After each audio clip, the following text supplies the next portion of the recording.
Hi friends, नित्य शिक्षक भर्ती में एक बार फिर से आपका स्वागत है। और चयनित ही कर सकते हैं संशोधन। खंडपीठ ने, लखनऊ खंडपीठ ने ये बात अब तय हो चली है कि जो चयनित हैं वही संशोधन कर सकते हैं, क्योंकि कई बार ऐसा देखा जाता है कि जिन अभ्यर्थियों का सिलेक्शन नहीं हो पाता है या उनकी गलती की वजह से उसको मानवीय भूल बताकर चयन सूची में बदलाव करने का प्रयास अभ्यर्थियों द्वारा किया जाता है।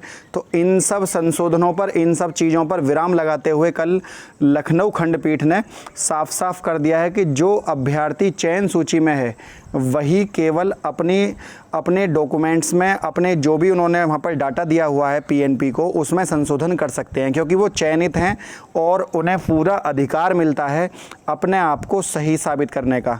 क्योंकि यदि कोई अभ्यर्थी फर्जी डॉक्यूमेंट के साथ यहाँ पर अपना अभ्यर्थन लेता है या अपनी नियुक्ति लेता है, तो उसको वहाँ पर ये बात दिखानी होगी कि उसके द्वारा जो प्राप्तांक या पूर्णांक या रोल नंबर या नाम या पिता का नाम या एड्रेस जो भी उनके द्वारा भरा गया था वो सब ही सत्य है। और इसी चीज़ का सत्यापन सरकार स्वयं भी मांगती है और ये भी कहती है कि आपको समयबद्ध कार्रवाई का मौका दिया जाएगा आपके लिए। तो उसी के परिप्रेक्ष्य में कल एक केस पड़ा हुआ था, उसकी डिटेल मैं अभी आपको बताने वाला हूं। लेकिन सबसे पहले ये होगा कि जो चयन सूची में जिनका नाम है उनको यहां पर संशोधन का मौका दिया गया है, और साथ ही ये भी इनकार कर दिया गया है कि जो अभ्यर्थी चयन सूची से बाहर हैं उन्हें मानवीय त्रुटि बताकर किसी भी प्रकार का संशोधन का मौका यहाँ पर नहीं दिया जाएगा। तो कुल मिलाकर ये है कि जिन अभ्यर्थियों के चयन सूची में नाम नहीं है वो अभ्यर्थी अपने संशोधन नहीं कर सकते हैं किसी भी तरह का, क्योंकि पहले भी कई बार इसके ऊपर रिट फाइल हुई थी, कई बार AI भी फाइल हुई थी और कई बार केस पिटीशन फाइल हो चुकी हैं इन चीज़ों के ऊपर। और बार बार कोर्ट का ये कहना है कि एक क्योंकि सरकार ने पहले ही बता दिया था कि आपको संशोधन का मौका नहीं दिया जाएगा, उसी परिप्रेक्ष्य में कोर्ट ने भी बार बार ये बात बोली है कि जिस अभ्यर्थी को अपना फॉर्म भरना सही से नहीं आता वह टीचर बनने के लायक नहीं है। तो इन सब चीज़ों पर विराम लगाते हुए कल एक बार ये बातें सब दोहराई गई आपका लखनऊ खंडपीठ के द्वारा, और अब ये तय है कि जो चयनित है वही संशोधन कर सकता है। उधर सरकार ने MRC पर सरकार का पलटवार है। सरकार, क्योंकि जो अन्य पिछड़ा वर्ग आयोग है उसने एक डाटा बनाकर दिया है, उसने पूरा एक प्रोजेक्ट बनाकर दिया है कि आपको ये हमारी डिटेल है, इन सबको भर कर देना है। उन डिटेल को मैं बताऊंगा कौन कौन सी डिटेल PNP ने मांगी है। उधर 60, 65 और B.Ed सुरक्षित है, 1,37,000 पदों पर भर्ती होनी है। तो इस तरह के सवाल भी उसमें पूछे गए हैं, जो कि एक शुभ संकेत है, क्योंकि कहीं ना कहीं सरकार 22,000 सीटों को बचाने का प्रयास कर रही थी और 1,37,000 पद भरने थे सरकार को 2 लगातार भर्तियों में। तो जो बचे हुए पद हैं उनके ऊपर भी सरकार को अब जवाब देना होगा, ऐसा अन्य पिछड़ा वर्ग आयोग की रिपोर्ट में भी पूछा गया है।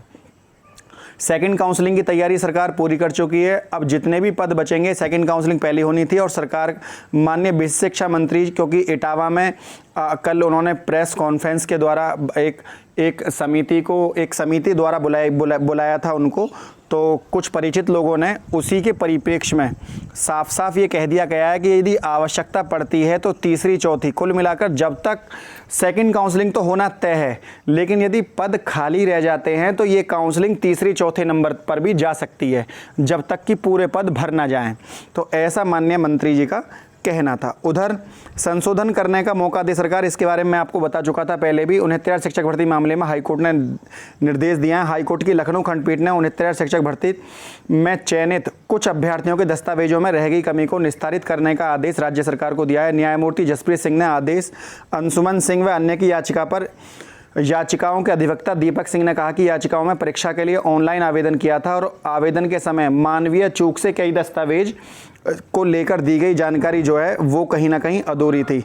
तो सरकार को यहाँ पर अब ये चीज़ तय हो चुकी है कि सरकार को ये अब संशोधन का मौका चयनित को देना होगा। चयनित का मतलब ये है कि जो चयन मेरिट लिस्ट में जो हैं, जो अभ्यर्थी 69 शिक्षक भर्ती में चयन पा गए हैं, 67,000 कुछ जो चयन हुए थे, उस सूची में जो कोई अभ्यर्थी है तो वह अपना संशोधन कर सकता है। उधर जो अन्य पिछड़ा वर्ग आयोग है उसने अपनी रिपोर्ट में OBC, सरकार से OBC, SC, ST सभी के जितने भी शिक्षा मित्र हैं, जनरल लेवल पर, OBC लेवल पर, SC लेवल पर, अन्य कैटेगरी, सारा डाटा मांग लिया है।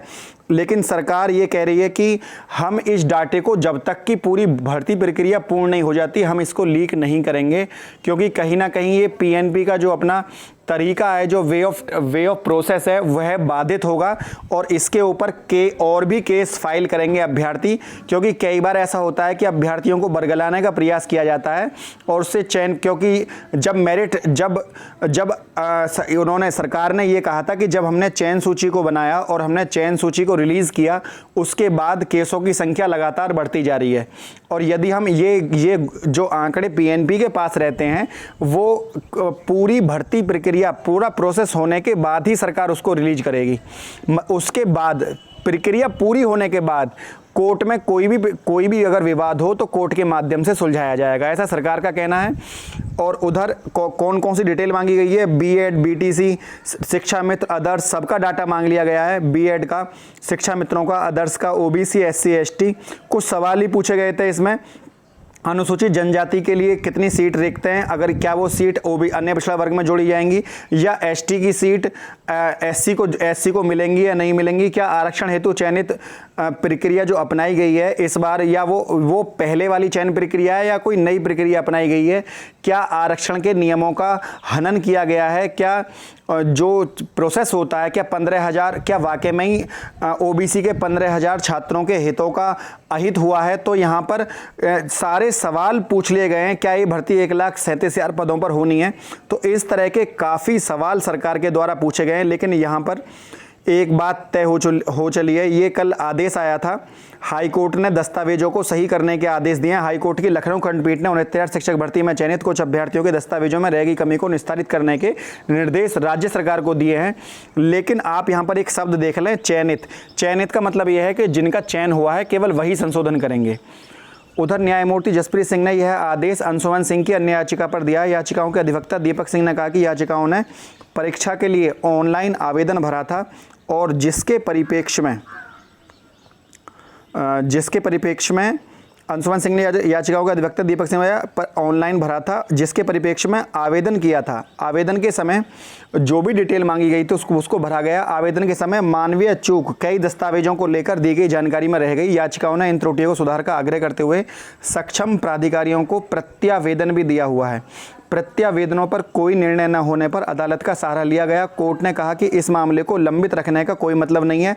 सरकार याचिकाओं के प्रत्यावेदन पर एक निर्धारित अवधि में त्रुटियों को सही कराने की कार्रवाई करे।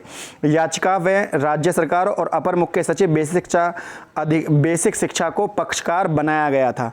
तो कुल मिलाकर ये केस था जिसके ऊपर कल विवाद हुआ था और उसी के परिप्रेक्ष्य में ये चीज़ें जो हैं कल देखने को मिली। कुल मिलाकर इतना हो चला है कि जो अभ्यर्थी अचयनित है, जो मेरिट लिस्ट में नहीं है, उसको संशोधन का मौका नहीं दिया जाएगा और यदि कोई भी त्रुटि है तो उसको काउंसलिंग प्रक्रिया में बाहर कर दिया जाएगा। मतलब 69,000 शिक्षक भर्ती में किसी भी प्रकार की अगर कोई गलती करी गई है नाम में, नंबर में, या तो सरकार पहले भी केस जीत चुकी है इलाहाबाद खंडपीठ के द्वारा, लखनऊ खंडपीठ में भी सरकार केस जीत चुकी है। इसका अर्थ यहाँ पर सीधा ये निकलता है कि 69,000 शिक्षक भर्ती में कोई भी प्रक्रिया, कोई भी प्रोसेस, किसी भी प्रकार का संशोधन अब अभ्यर्थियों को राहत नहीं मिलने वाली है। उसका कारण ये बताया जा रहा है कि क्योंकि अभ्यर्थियों के अब बहुत भारी मात्रा में अभ्यर्थी यहाँ पर पास हैं 60, 65, 90, 97 कट ऑफ पर। तो और दूसरा, किसी भी मानवीय भूल को बताकर अभ्यर्थी अपने जो गलत चयन सूची में गलत प्रवेश पा गए हैं वो उसको दोबारा से संशोधित करके वहां पर फर्जी छात्र भी नियुक्ति पत्र पा सकते हैं। तो इस तरह की किसी भी धांधली को रोकने के लिए और कई बार ऐसा भी होता है कि साइबर कैफ़े की गलती होती है और उसकी मार झेलनी पड़ती है अभ्यर्थियों को।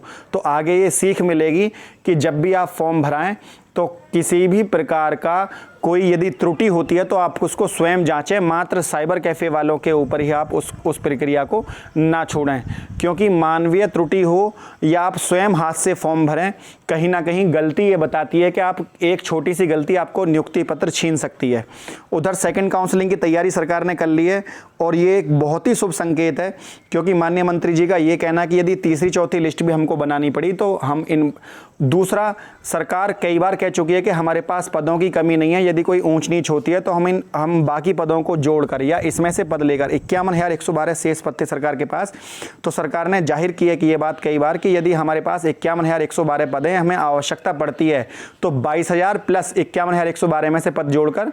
लेकिन सरकार जो 40-45 कट मॉडिफिकेशन की बात कर रही है और अलग से पद रिजर्व करने की बात कर रही है शिक्षा मित्रों के लिए, तो कहीं ना कहीं सोशल मीडिया पर इन चीज़ों का भी भारी विरोध हो रहा है, क्योंकि 60-65 वाले पर जो छात्र 90-97 कट ऑफ पर पास है, वो इस बात को की आपत्ति उठा रहा है कि जो विपक्ष है उनको आपने भारांक भी दिया है, सब तरह की छूट दी है और हमने 90-97 कट ऑफ को पास किया है, हमारे इनसे नंबर भी ज़्यादा हैं, तो किस आधार पर आप रिजर्व पदों को रिजर्व कर सकते हैं? एक भर्ती प्रक्रिया में 2 पासिंग कट ऑफ कैसे हो सकती हैं, उसका क्या आधार है और क्या मापदंड है?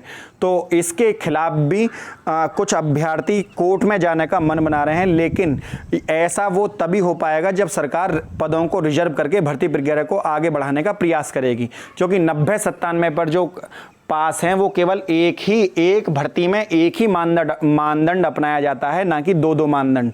तो इन परिप्रेक्ष्य में हालांकि सरकार 40-45 के विरोध में केस लड़ रही है, लेकिन यदि किसी भी प्रकार के जैसा कि ऐश्वर्या भाटी मैम द्वारा प्रपोजल दिया गया था, लास्ट के 5 मिनट में कोर्ट की हियरिंग हुई थी 15 जुलाई को, 15 जुलाई को, तो लास्ट में ऐश्वर्या भाटी मैम ने एक प्रपोजल दिया था कि हमारे पास पद है, हम अलग से पद रिजर्व करेंगे। तो उसका विरोध छात्र सोशल मीडिया पर करने लग गए हैं कि इस तरह से आप एक ही भर्ती में 2 कट ऑफ आप नहीं लगा सकते हैं।